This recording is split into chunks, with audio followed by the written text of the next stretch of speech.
¿Qué opinas, José Luis, todo lo que está pasando en el MAS? Fíjate la censura al ministro, la destitución, la restitución, en fin. ¿Qué opinión te merece todo esto? Yo creo que estos dos episodios de la censura, primero al ministro del Castillo y luego la ratificación por parte del presidente Arce, marcan formalmente un punto de inflexión. No es solo una circunstancia, como decía el ministro Lima, es una circunstancia, pero no solo eso, sino algo que ya se venía desde el año pasado, cuando se eligió al presidente de la Cámara de Diputados, y ahí se generó eh, un desencuentro entre diferentes voces dentro del MAS. Ahora está llevando a lo que se conoce en ciencia política como gobierno dividido.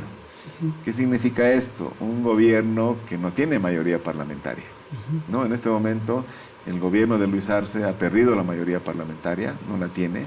Hay tres bancadas opositoras, la bancada de Vista, Comunidad Ciudadana y Creemos.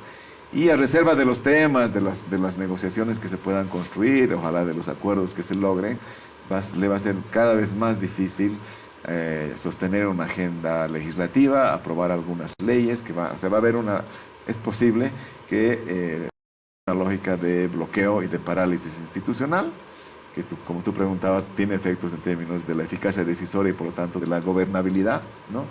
Y no es nuevo, ¿no? Yo he hecho un libro de mi tesis de doctorado sobre la democracia pactada o impactada en Bolivia, toda esta lógica de coaliciones, y no es que hayamos vuelto a una democracia pactada, no hay megacoaliciones, pero hay un contexto donde las decisiones en la asamblea ya no dependen tanto de los bloques, sino a veces de los temas. Te digo tres ejemplos. En la ley del censo, por ejemplo, se unieron arcistas, Comunidad Ciudadana, Creemos, y los evistas les dijeron traidores, ¿no? Se mantuvieron fuera. En la ley del oro, por ejemplo, quienes quedaron fuera, una parte de Comunidad Ciudadana, una parte de Creemos, pero se unieron el resto. Edistas y arcistas fueron juntos, una parte también. Y ahora en la interpelación se unieron todos versus los arcistas. Entonces, esas mayorías que son necesarias para tomar decisiones en la Asamblea, ni hablemos de mayorías especiales de 2/3, simplemente mayorías relativas, van a ser más difíciles de construirse en la Asamblea, y ese es un problema, ¿no? Sí, seguro va a ser como dices, ¿no? De acuerdo a la circunstancia, al tema, a quién le interesa. ¿Qué rol le das a la oposición? Porque bien dices, en el caso, por ejemplo, del censo, jugaron para un lado.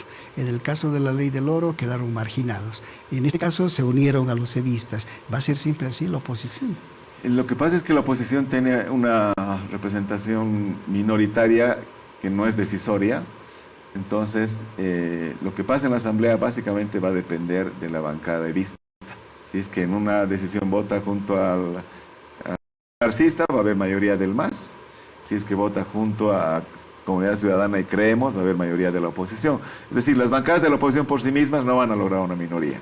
O sea, siempre van a depender de lo que decida y defina la bancada evista. Esto se puede ir complicando en la medida en que se acerquen las decisiones respecto a la presidencia del MAS, y por supuesto luego a la candidatura para las elecciones presidenciales 2025.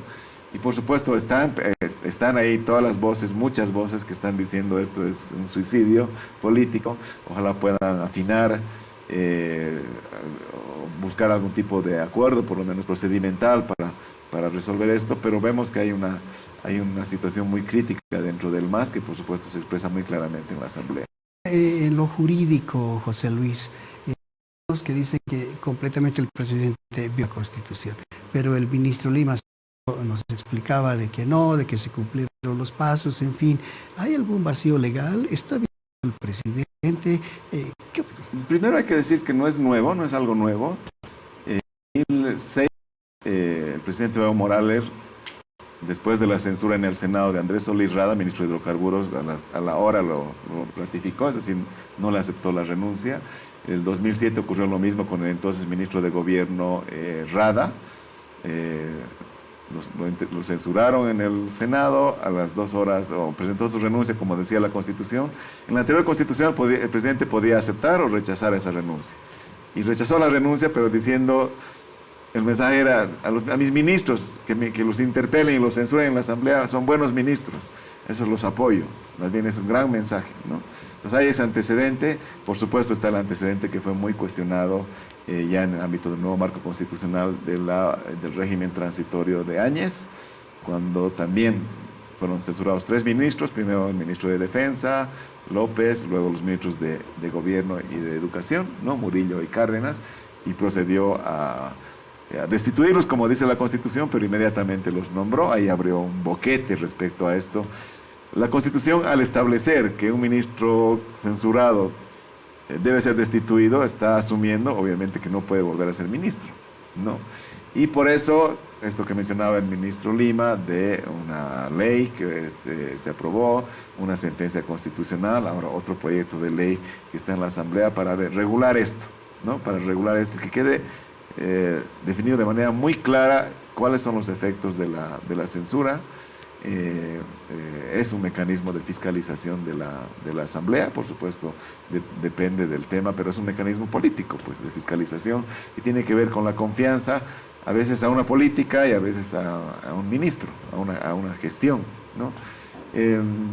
No quiero entrar al debate sobre si es constitucional o no es constitucional, pero yo lo que quiero remarcar mucho es que a reserva de ese debate que ojalá se resuelva pronto, lo que estamos viendo es un escenario de gobierno dividido que puede generar parálisis decisoria o dificultad decisoria en un momento de crisis económica donde se necesitan muchas decisiones, la ley del litio, la aprobación de créditos, y habrá que ver cómo se recomponen o no las relaciones entre los bloques dentro del MAS de cara a la agenda legislativa que viene. Interesante que nos recuerdes que Evo Morales también ratificó a un ministro censurado. 2 ministros, sí. Dos Ernesto Lizrada y Eduardo Rada, ¿no? Sí. ¿Cómo ves la gobernabilidad volviendo? Es cierto, tenemos varios problemas económicos latentes. El gobierno va a necesitar la aprobación de créditos, por ejemplo, esto por los dólares, pero también de otro tipo de proyectos. El ministro acaba de decirnos, está la ley a favor de los niños, por ejemplo, que ¿quién va a tocar la batuta? ¿Cómo se va a mover todo esto ahora en la Asamblea y pensando siempre en la gobernabilidad? Yo tengo la impresión de que por lo menos en este tiempo no va a ser como una línea de bloquear todo lo que venga del gobierno, ni paralizar todas las leyes. Yo creo que va a depender de las leyes. No es casual que un día después de la censura del ministro de Gobierno, no censuran al ministro de Medio Ambiente. Lo mantienen en el cargo. Siento, ¿no?, que hay un caso de corrupción. Es un dato. Cuando censuraron antes al ministro del Castillo por el tema del paro en Santa Cruz, o al propio ministro de Justicia, los ratificaron en el cargo, porque no iban a ir contra una política que era del gobierno. Claro, ¿no? Que sí. Entonces yo tengo la impresión, yo tengo la impresión, no hablemos de censuras, porque por lo que he entendido el ministro Lima, ya no van a haber más interpelaciones, lo cual es muy crítico para la democracia.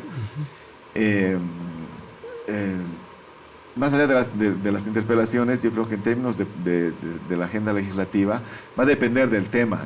A mí se me hace muy difícil que por un tema principista o de ruptura la bancada de Vista no apruebe esta ley de la que hablaba el ministro contra la extinción de las penas por violaciones y todo eso, ¿no?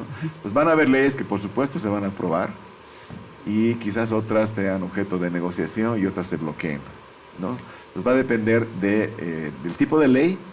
Yo tengo la impresión de que no hay unos operadores políticos muy eficaces en la Asamblea. Habrá que ver cómo se reacomoda eso. Y va a depender también, por supuesto, de cómo va evolucionando esta disputa interna dentro del MAS de cara al Congreso de octubre. Te iba a preguntar justo eso de las interpelaciones que dijo el ministro, ¿no? O bien ya no van a ver, o si van a ver ya no van a tener el peso que tienen ahora.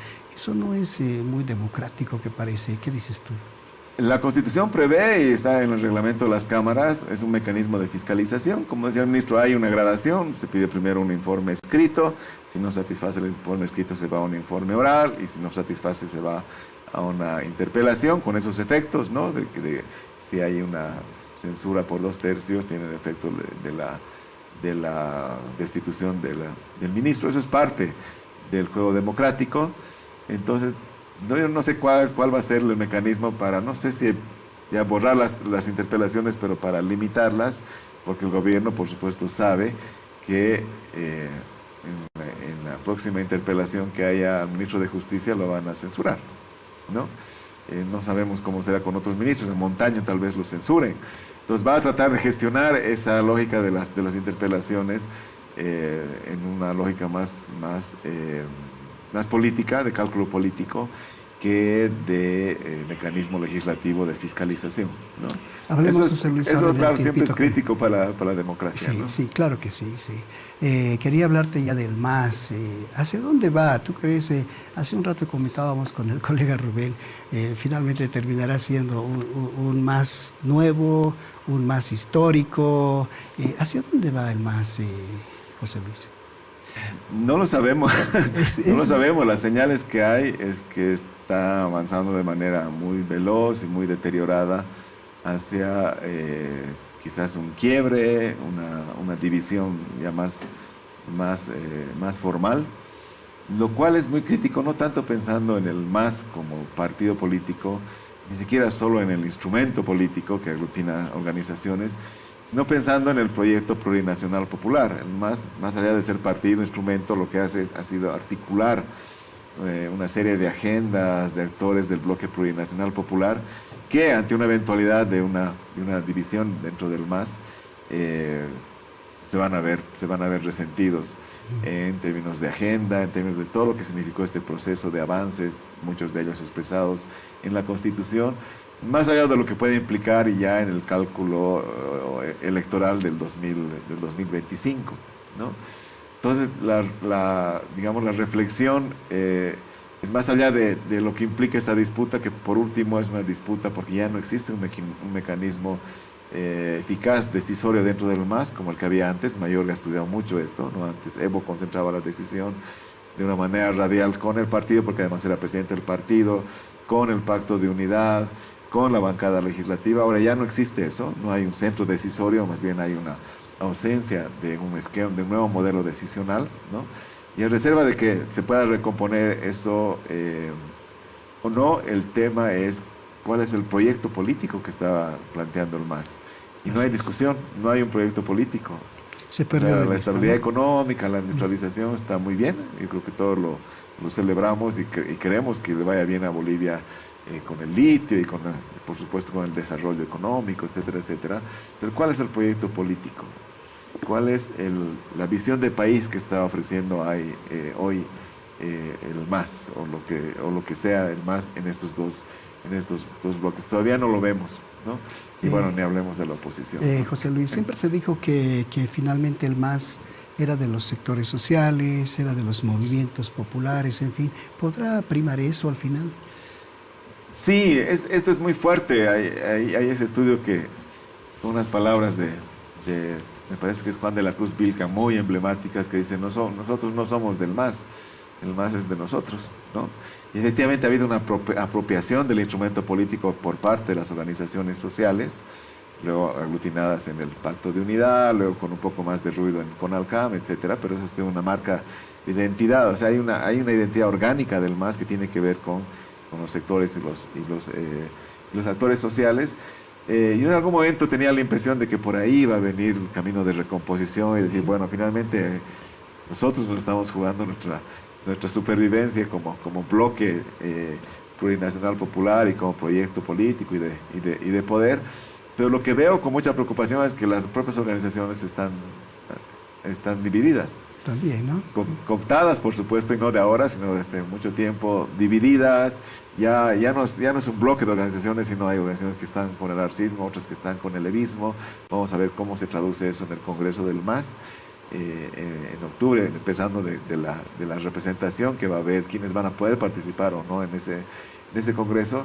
Entonces, ojalá la relación viniera por ahí y no más bien las organizaciones terminen siendo debilitadas, cooptadas, divididas, con brechas muy grandes entre una dirigencia y las bases. Es un tema serio que tiene que ver no solo con las organizaciones sociales indígenas, sino en general con los movimientos sociales. José Luis, ¿cómo ves a Evo Morales? ¿Hay alguna gente que cree Él es el que comenzó todos estos líos en el MAS, que se ha apresurado mucho en esto de intentar o de querer volver a ser candidato, por ejemplo, y de que en este momento tal vez él sería el factor de división en el MAS. ¿Cómo ves, Evo Morales? Lo que está muy claro y se ha ido evidenciando es que el principal factor de desencuentro primero, de disputa después y ojalá que no, de ruptura hacia adelante tiene que ver con la candidatura presidencial del 2025, ¿no? Y ahí está, parece que está muy claro que hay dos liderazgos que quieren ser candidatos por el MAS. Uno, Evo Morales, que tiene el liderazgo histórico del partido, que ha sido, digamos, la figura protagónica de todo el proceso desde el 2005 y desde antes, ¿no? Y, como bien dijeron en el momento desde el poder estatal, Luis Arce, que hasta el año pasado, mediados del año pasado, tenía los mejores números, y ahí entiendo que surgió la idea de que debería reelegirse, ahora no los tiene. Noviembre, diciembre, sobre todo con la crisis económica, ahora no tiene buenos números Arce en las encuestas, con todo lo que se signifique como un momento, ¿no? Pero también hay entonces hay dos decisiones particulares, personales o grupales de asumir la candidatura presidencial del 2025 por el MAS, y hay un solo lugar para esa candidatura. Entonces, ¿cómo se va a resolver eso? Idealmente, lo ideal hubiera sido que hayan 2, 3 más y se resuelva por el mecanismo previsto en la norma, que son las primarias, es decir, que todos estos potenciales candidatos vayan a primarias y sea la militancia la que decida. Yo entiendo o temo que ese espacio ya se ha bloqueado, se ha cerrado, y por tanto no va a ser ahí donde se dirima, sino va a ser por fuera, ¿no? Por fuera de la propia estructura del MAS, y quizás pensando no tanto en competir, sino en bajar a la otra persona, ¿no? En sacar